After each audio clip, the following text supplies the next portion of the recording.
What's up, people of the internet? My name is Dabacab, and today we're going to talk about the worst artifact deck ever made.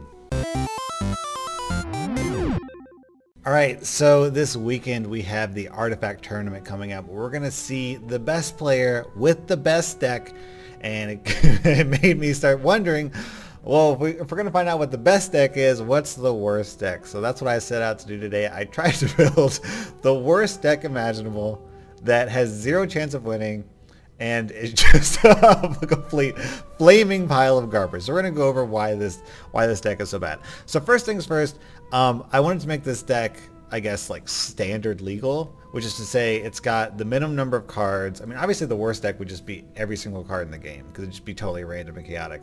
But, you know, I decided to make it just, you know, the max number of cards, not the max, the minimum number of cards.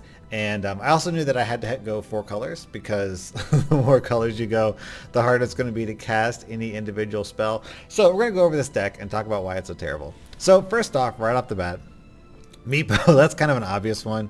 4/5 has a pathetic body, and the nice thing about him is you can use his ability to teleport in front of enemies that will kill him to ensure that he dies. And of course you can feed the opponent gold with his ability. Rix, the idea with Rix is you just put him down as often as possible so that he's constantly dying and feeding gold to the opponent.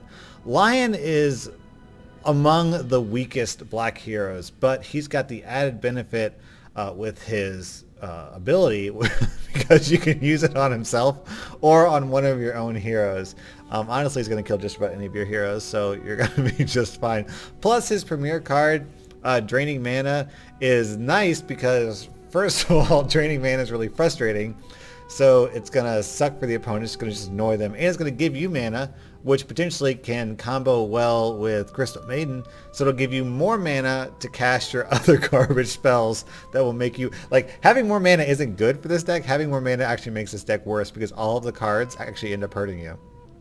Then we've got Crystal Maiden. She's super weak. She's going to die every turn she comes out, and not do much else except to combo with Lion so you can cast your other bad cards. And then we got Centaur Warrunner. Unfortunately, there aren't a whole lot of like super weak red heroes. But the advantage of Centaur Warrunner is that you can use Double Edge on himself to give him really low armor, or use Double Edge on the opponent's red hero to make sure that they smack into your tower for massive damage. Alright, so now let's move on to the cards. The cool thing about this deck is that there's a couple of ways to screw yourself. You can lose, it's like, you know how your deck has multiple win conditions? This deck has multiple lose conditions.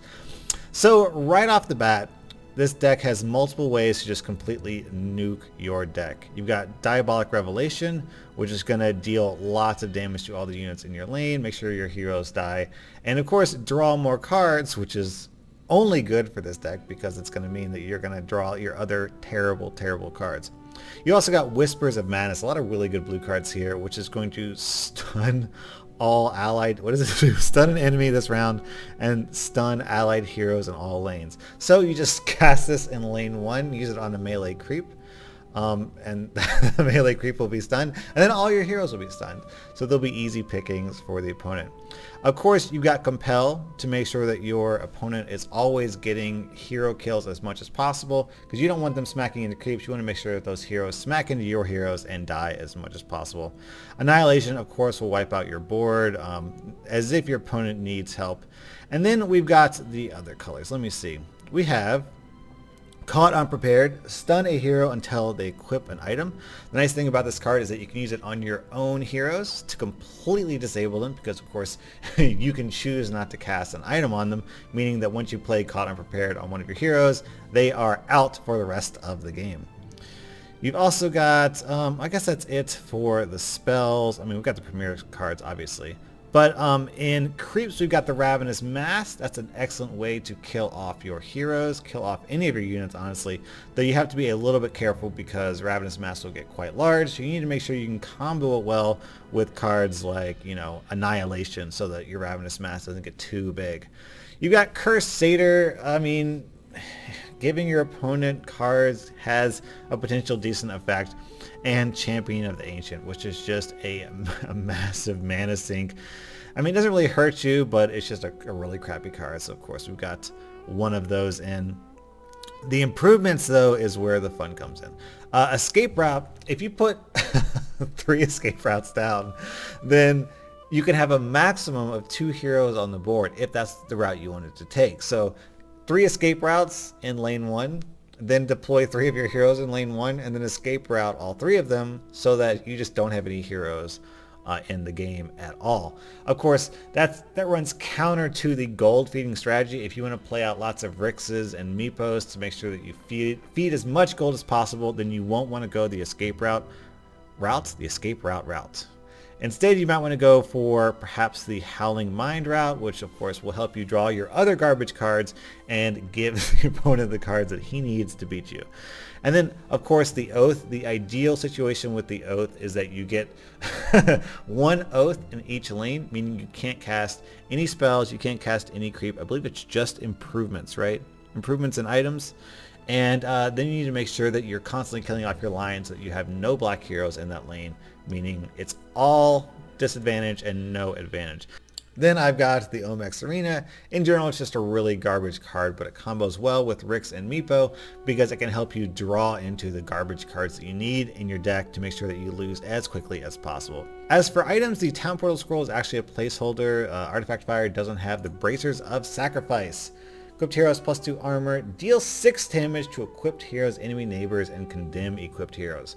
So if you put this on one of your heroes, ideally Centaur Warrunner because he's the toughest, you can just pop this every single time he comes out and he's instantly dead. I mean, you're going to do a little bit of damage to the enemy, but it's not really going to matter because ideally your entire board's going to be wiped out.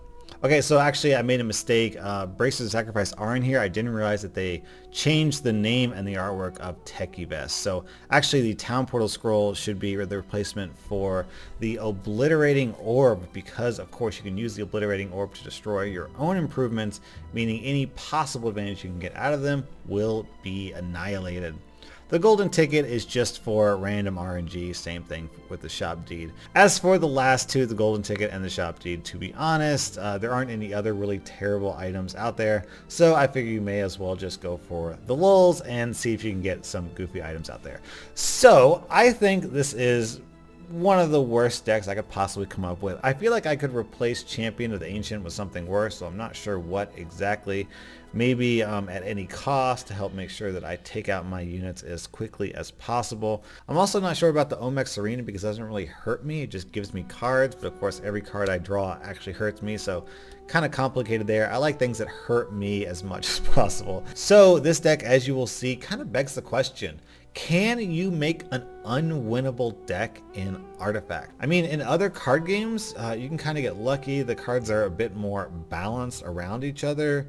But in Artifact, you can have some really swingy cards that have major advantages and major disadvantages. And if you build a deck that's so incredibly tuned towards bad cards that hurt you as much as they help you, then I kind of have to wonder, can you make a deck that just can't possibly win? Assuming you're up against, you know, players of equal skill playing decks that they want to try to win with. But can a terrible deck have any chance of winning against a player that actually knows what they're doing? In Hearthstone, sure. In Gwent, sure. In Artifact, I kind of wonder because this deck's real bad. This deck's real bad. Anyways, let me know what you think about this. Can you help me improve it and make it worse? Because I actually kind of want to try out this deck. I need to replace Champion of the Ancient with something worse for sure. And I feel like I could do better with the items. But it's got potential. It's got potential to be the worst deck ever. I really want to try this out and see if it's possible to win with this. Because I feel like if I can win a couple games with this deck, then I can do anything. It's like that phrase, if you can make it here, you can make it anywhere. If you can win with this terrible deck, you can win with any good deck. So let me know what you think about this dumb as bricks video. Quite possibly the worst video I've ever made in my life. But what else are we going to talk about? Because there's no new Artifact news. Anyways, thanks for watching. Dabacab out.